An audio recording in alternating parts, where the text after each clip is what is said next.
Bonsoir, comment allez-vous aujourd'hui? Enfin, aujourd'hui, c'est un peu la fin de la fin de la journée. J'allais dire la soirée, le début de la soirée. Alors, en une minute, si vous aviez une minute pour dire à quelqu'un ce qu'est la sclérose en plaques, qu'est-ce que vous diriez? Est-ce que vous parleriez de c'est une maladie auto-immune, du système nerveux central, qui touche principalement le cerveau et la moelle épinière, ou bien vous diriez c'est une maladie chronique qui occasionne des troubles neurologiques qui surviennent, qui peuvent survenir à n'importe quel moment. On a des troubles chroniques tels que les troubles urinaires, les troubles de la mémoire, les troubles de la motricité, et puis des fois des troubles qui sont temporaires, qui passent, c'est ce qu'on appelle une poussée, et puis à un moment donné, ou bien d'emblée, on a des formes progressives où là, malheureusement, le handicap s'aggrave progressivement. Voilà. Comment vous diriez ça en une minute? Pas facile comme exercice. Alors moi je dirais, si j'avais, voilà, si j'ai une minute, je dirais ce que je viens de dire. Si j'ai 30 secondes, non, si j'ai, allez quoi, 10 secondes, je dis, c'est une maladie chronique qui peut handicaper, ou bien dans 10 secondes, on peut rien dire, il faut au moins une minute. Donc si j'avais une minute, je dirais, c'est une maladie qui peut toucher, et qui touche surtout les femmes jeunes, mais aussi les hommes, et qui peut soit laisser tranquille pendant des années, soit au contraire attaquer très fortement. On ne peut pas savoir. En fait, c'est une maladie tellement mystérieuse que c'est une maladie qui est difficile à vivre par certains aspects. Et d'un autre côté, on n'en meurt pas, en général. Voilà, bref. C'est difficile d'écrire cette maladie en peu de temps. Donc finalement, si vous aviez, allez, 10 minutes pour me dire la maladie, comment vous diriez ça? D'abord, on dirait, voilà, ce qu'est cette maladie, une maladie du système nerveux, expliquer la gaine de myéline qui protège les fibres nerveuses, qui sont attaquées pendant les poussées. Et puis, en dehors des poussées, on peut avoir des troubles chroniques.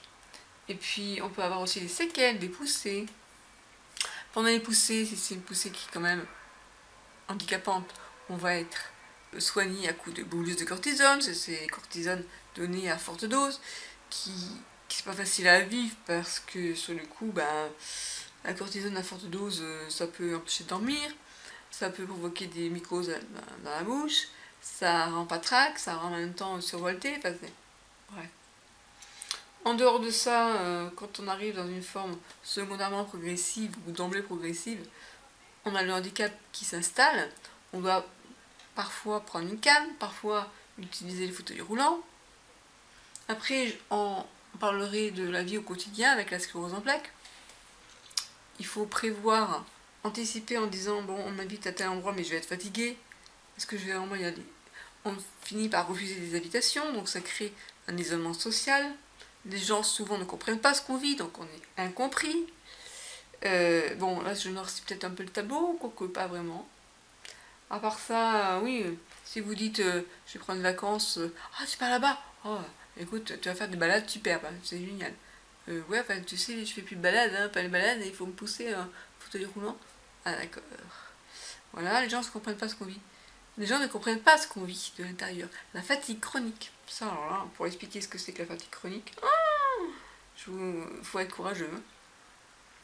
On ne comprend pas non plus les troubles urinaires. Moi j'ai un mec qui m'a dit passer la nuit avec toi, j'en rêve. Pas moi, parce que moi la nuit c'est 4 fois. Je vais fermer. 4 fois dans la nuit, je me réveille pour aller faire pipi. Et tu penses bien que je vais pas aller ouvrir la porte, aller aux toilettes. Je me débrouille pour que ce soit rapide pour faire pipi quoi. Donc avec toi, passer une nuit super, une nuit amoureuse. À cause de la sclérose en plaques, ça va devenir franchement une nuit pas forcément tip top quoi. Mais bon, ça on n'en parle pas parce que c'est tabou. Alors, je vous raconte pas les troubles sexuels. Donc, moi, j'en ai pas de troubles sexuels. Non. Bon, des trucs, je vous dirais pas, mais style sécheresse vaginale, ça c'est pas un souci, quoi. Je veux dire, t'as des produits qui sont très bien pour éviter ça. Par contre, les mecs, désolé, là, c'est sûr, c'est plus problématique parce que. Et, bon, il n'y a plus de miracle, hein, vous inquiétez pas, mais quand même, c'est pas pareil. Ça atteint son propre ego, j'imagine, ça doit quand même. Quand ça le coup, quand on est sépien masculin, c'est pas de chance, j'avoue. Enfin, je sais pas, je suis pas un mec, mais j'imagine que ça doit pas être facile. Faudra que je demande à Christophe. Christophe, coucou. Non, je déconne, je déconne. Christophe est un sépien très sympa avec qui j'avais interviewé, justement, qui n'hésitait pas à parler de sa vie, enfin, sa vie avec la sclérose en plaques, de sujets un peu tabous. Donc c'est pour ça que je fais un clin d'œil. Et quoi dire d'autre comme problème? Problème moteur, bien sûr, pour marcher. Hein. Alors prendre un escalier, alors là, un escalier en colimaçon, sans... Non, c'est pas possible. Il faut un ascenseur. Non, non. Moi, j'ai un escalier chez moi, bah, je galère. Hein. Quoi dire d'autre trouble visuel. Trouble de la parole, j'en ai pour l'instant jamais eu, je touche du doigt. Trouble de la déglutition, des fois. Quoi d'autre? Dites-moi dans les commentaires ci-dessous si j'ai oublié des choses. Des troubles à sensibilité. Et puis, j'allais oublier. Comment j'allais pouvoir oublier ça? Des douleurs. Oui, faut pas croire que dans cette maladie, il n'y a pas de douleur. Si, si. Mais je m'y habitue. Ça fait depuis 10 ans que ça a commencé. Ça faisait des impressions bizarres sous les pieds, comme si je marchais sur de la glace. Des fourmis. Et puis, la nuit, on a l'impression qu'on a des gens sans repos. Vous savez, on passe son temps à bouger dans le lit. C'est pénible, ça. Et puis, bah, comme ça, on nous traite ce problème de douleur à coup d'anxiolytiques. Enfin, qu'est-ce que je raconte pas d'anxiolytiques? Il y a différentes. En fait, c'est pas du tout l'antalgique classique qui soigne. Il faut viser dans dans les médicaments psychiatriques. Donc, c'est pas top. Voilà, donc j'ai fait un petit tour sympa. Donc voilà, si on a 10 minutes pour en parler, eh bien, on peut approfondir les sujets. Donc vous, si vous avez la sclérose en plaques, on vient de vous la diagnostiquer. Quoi vous dire? Eh bien, vous dire que c'est une maladie chronique, ça. Il va falloir vous habituer entre guillemets. Il y a des moments moins sympas que d'autres, j'avoue. Mais pour autant, c'est pas la fin de votre vie. On peut vivre avec la sclérose en plaques, ouais, on peut vivre avec. Faut faire attention à ce qu'on vous dit, parce qu'il y a une époque où on disait il faut pas faire de bébé. Maintenant on dit vous pouvez avoir des enfants comme tout le monde. Voilà, ça c'est le coup de comme tout le monde, t'as une vie normale.